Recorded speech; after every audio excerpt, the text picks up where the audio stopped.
amiga, que bom tá começando mais um programa Condição de Mulher aqui pela sua rede Mulher de Televisão, né?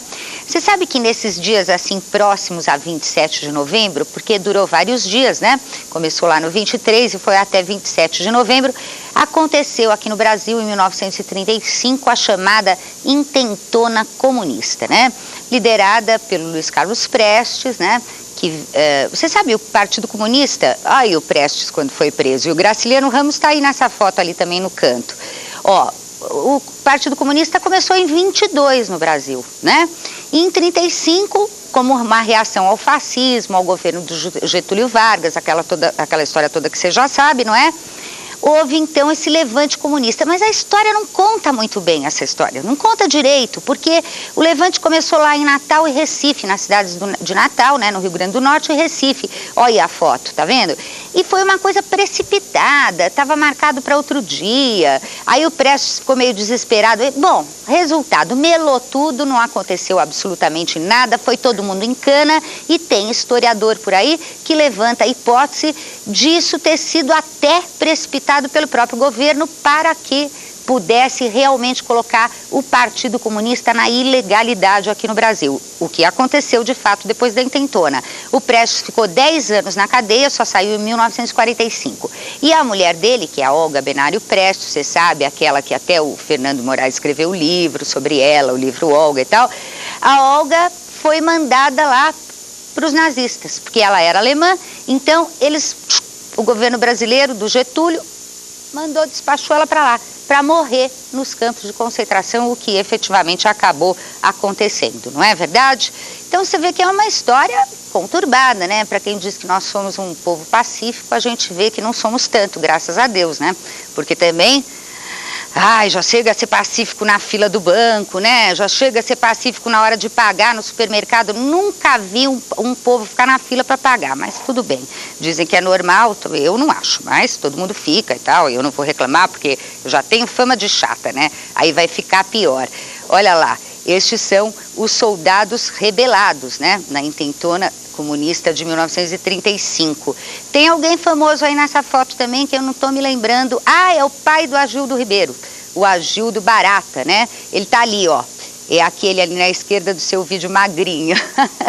Então são as nossas lembranças. Agora tem uma outra coisa que aconteceu dia 27 de novembro de 1875, que já não tem mais nada a ver com a intentona comunista, né? Claro. Nasceu a médica Elsie Worthington Parsons. Bom, e ela era uma mulher importante, tal, e PhD, tudo isso. Mas ela nasceu em 1875, já no final do século passado. E acabou, sabe o que aconteceu com ela? Ela virou escritora. E ela teve que escrever sob um pseudônimo de John Mayne, porque senão ela ia embaraçar o marido dela. Você imagine que situação que ela ia criar na família dela, uma mulher escrevendo, publicando livros? Não, no começo do século, nada. Então ela escreveu sob esse pseudônimo. Eu te contei outro dia aqui daquela que nasceu que em 1715 patenteou seus próprios inventos no nome do marido. Você vê que as mulheres nem, né? Não, bom, chega, você já sabe, né? Não podia antigamente, agora hoje já pode um monte de coisa, então você vê que a gente andou mesmo para frente, caminhou, evoluiu, graças a Deus. Mas se a gente caminhou, se a gente vota, se a gente trabalha, se a gente tem um lugar na sociedade, nós devemos isso às mulheres de vanguarda. As feministas que você odeia tanto e fala, não, eu não sou feminista, eu sou feminina, pelo amor de Deus.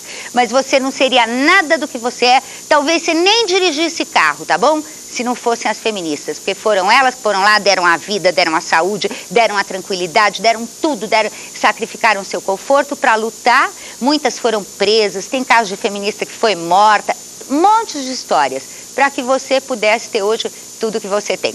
Então fica ligadinha aí, que hoje é dia da doutora Florisa Verucci, depois vamos conversar com uma professora de História da PUC que vai falar sobre o Lupicínio Rodrigues, hein? Fica ligadinha que seu programa, vai para aquele intervalinho e volta já já aqui pela sua rede Mulher de Televisão. Até já.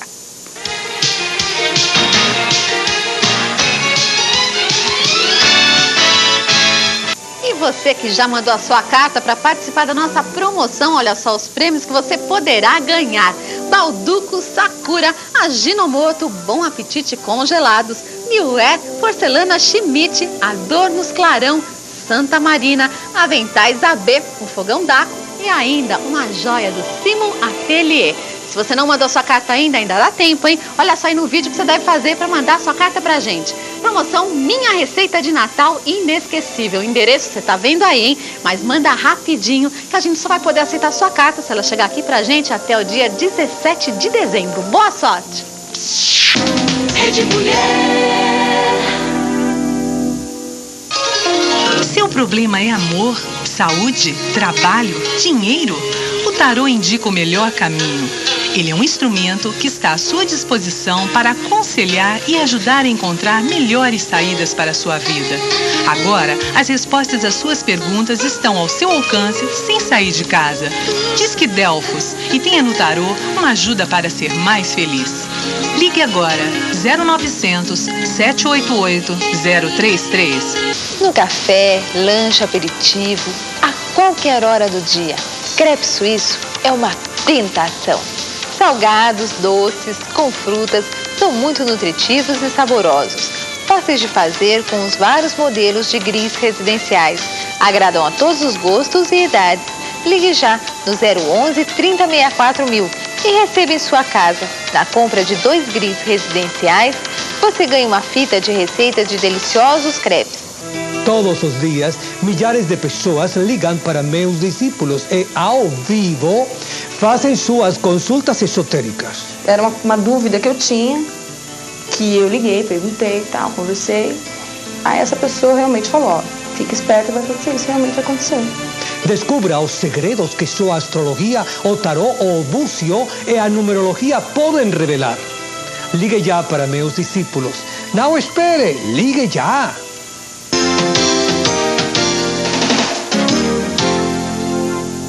O Natal vem chegando e com ele o Hiper Bingão de Matão. Compre já sua cartela dupla e concorra a moto CG 125, Gols 1000i, Corsa Wind, Saveiro CL e caminhonete S10. Transmissão ao vivo pela TV no dia 22 de dezembro ao meio-dia. Enriqueça o seu Natal com o Hiper Bingão de Matão, a maior premiação do Brasil. Promoção Sociedade Esportiva Matonense. Informações 2823809. Consulte os astros com a escritora mística e atriz Norma Bloom. Conselhos e previsões. Converse ao vivo comigo e meus magos. Dicas carinhosas para sua felicidade. Runas, tarô, I Ching, baralho cigano, numerologia, anjos e astrologia. Eu já ajudei muita gente a mudar de vida e agora quero ajudar você. Realize os seus sonhos. Consulte Norma Bloom e seus magos. Atendimento ao vivo 24 horas. Ligue já.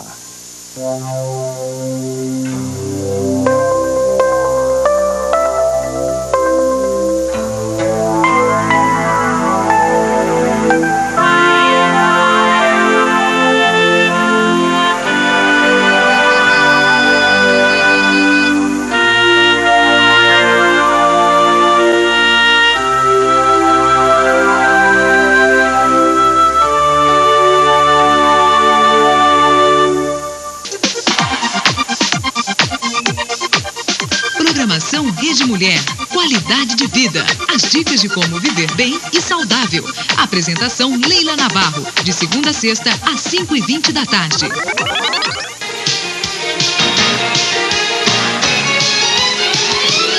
Oi, minha amiga, como você sabe, hoje é dia da doutora Floriza Verucci aqui no programa Condição de Mulher.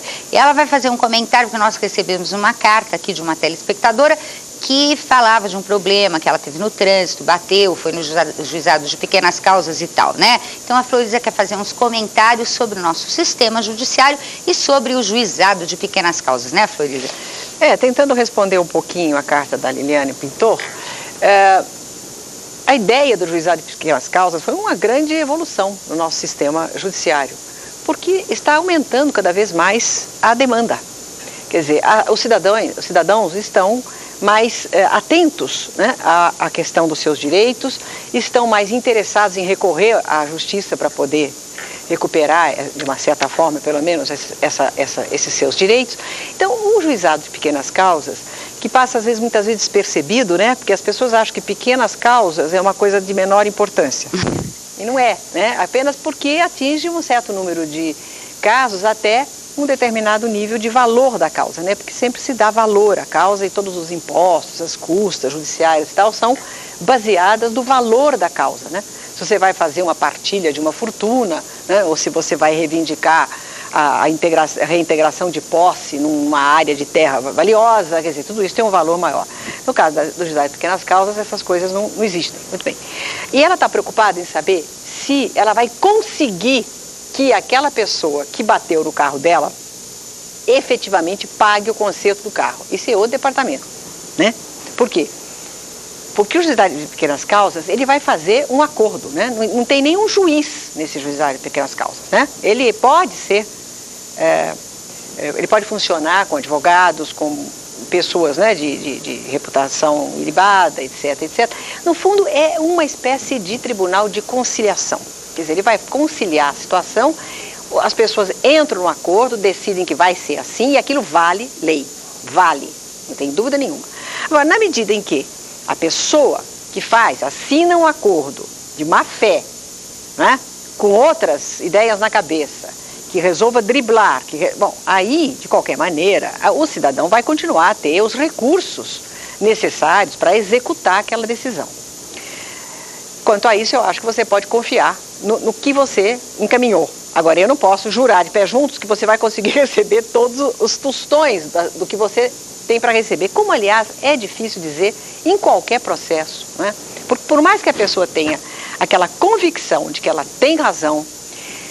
Agora estamos esquecendo as pequenas causas, estamos falando já na questão do... Se o processo não for muito bem instruído, e o que é instruir processo? Você já tem visto muitas vezes nos jornais dizer, por exemplo, que fulano e beltrano foram absolvidos porque o processo, porque era insuficiência de provas, porque o processo estava mal instruído. Por exemplo, o Fernando Collor de Mello foi absolvido pelo Supremo Tribunal porque o processo dele estava um horror. Isso é verdade? Ele estava pessimamente instruído. E isso é um fato concreto que não se pode passar por cima disso. Não é incrível? Mas é verdade. Por quê? Porque o juiz, a figura do juiz, ele decide aquilo que lhe é apresentado. Então, os advogados, né, ou, no caso, o promotor de justiça ou o Ministério Público, quer dizer, dependendo dos casos, quem deve, né, ser o que representa ali ou a parte lesada, ou o Estado que está movendo um processo contra a pessoa, contra o cidadão, contra a pessoa jurídica, ele tem que conhecer profundamente aquela causa e tem que colocar naquele processo todos os argumentos, todas as citações de leis, ele tem que procurar jurisprudência, enfim, ele tem que mostrar ao juiz que aquela situação é muito clara a favor do seu cliente. A outra parte tem que fazer a mesma coisa. Aí o juiz, diante daquele panorama, ele vai usar o que ele tem de conhecimento, e ele é formado para isso, ele é preparado para isso, e ele pode, sim, ser flexível. Não pensa que ele tem que ser rígido ali, não, ele tem uma certa flexibilidade, mas ele não pode julgar além do que está no processo, né? Isso é um problema importante, muito importante. Outra coisa, a questão que todo mundo hoje, nós falamos aqui uma vez, né, essa questão da justiça, de você achar que a justiça não funciona, que não adianta nada, porque não consegue nada. Isso é muito lento, né? Tem o problema da justiça brasileira lentidão, é lenta demais. Pela sua própria estrutura, que é muito complexa. Mas tem um problema de lentidão por acúmulo, por excesso de demanda. Ela tem uma estrutura que vem de muito tempo atrás, foi melhorando, foi aumentando as varas, foram aumentando o número de juízes, etc, etc. Mas a demanda... Eu me lembro que recentemente fiz uma audiência de separação, né? Essa audiência de desquite amigável, né? Separação judicial amigável. Então as partes comparecem diante do juiz, com o advogado, tem que assinar lá, etc. Eu olhei para o lado da mesa do juiz, que era lá naquele fórum da João Mendes. Eu fiquei estarrecida, porque ao lado dele tinha um daqueles carrinhos de supermercado, de entrega, não daquele que você compra coisa, não, daqueles de atacado, absolutamente abarrotado de autos, de processos, assim, que ultrapassava a altura do carrinho. Eu olhei para ele, no final até eu falei, pô, só tem trabalho para levar para casa, né? Tem lição de casa. E eles levam para casa e trabalham feriados, dias santos, à noite, para dar conta daquilo. E isso em todas as instâncias, da primeira até o Supremo Tribunal Federal. Olha o que está acontecendo agora, uma proposta de se fazer aquela história das sentenças vinculadas, né? Das decisões vinculadas. O que é isso? Todos aqueles casos que chegam no Supremo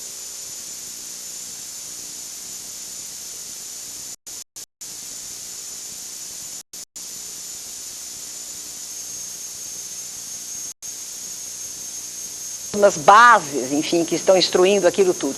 Então, aqueles casos já são julgados, já formaram jurisprudência.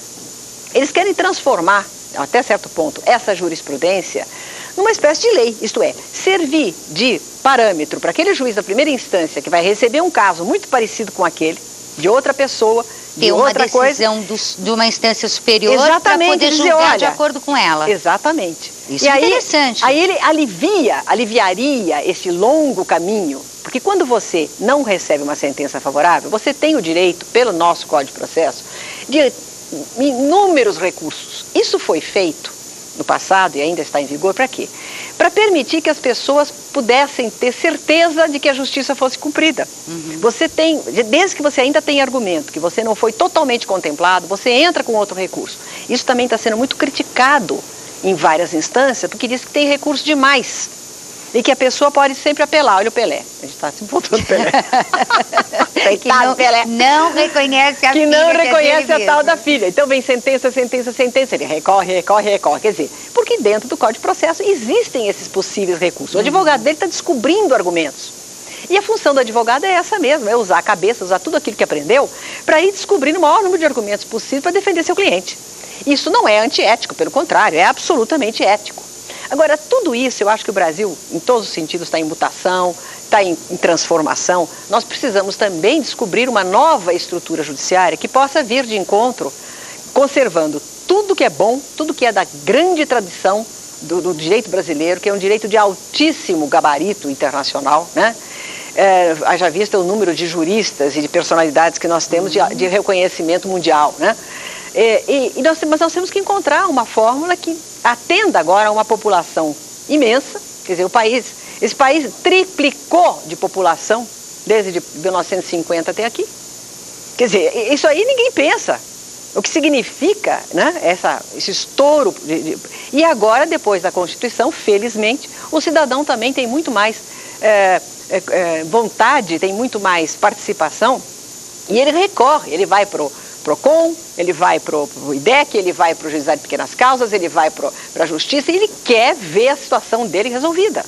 E isso em todos os níveis, né? Desde o fazendeiro que é invadido, né? O sem terra que não consegue ter o processo que vai, quer dizer, a mãe que não consegue que o marido pague, o ex-marido pague a pensão, quer dizer, o vizinho que teve esbulhado uma parte do seu terreno, que construíram uma casa dentro do terreno dele, enfim, é um mundo da vida das pessoas e que tudo isso está regido por normas. E tem um sistema judiciário que está aí e que deve ser aperfeiçoado, sem dúvida nenhuma, para poder atender a todos os cidadãos. Agora, como nós não vivemos no paraíso terrestre, né, e o ser humano não é infalível, sempre haverá pessoas que não terão totalmente satisfeitos essa sua vontade de justiça. Mas nós temos que ampliar esse campo o mais possível, né? Sem dúvida. E que bom que tem gente trabalhando e pensando para isso, né, minha amiga? Doutora Floriza Verucci, muito obrigada pela sua participação mais uma vez no Condição de Mulher. Quero lembrar a nossa telespectadora que escreveu que ela vai receber uma resposta pelo correio, né?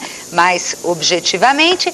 E para você, minha amiga, você já sabe, né? Aquele intervalinho, o seu programa Condição de Mulher volta já aqui pela Rede Mulher de Televisão. Até já.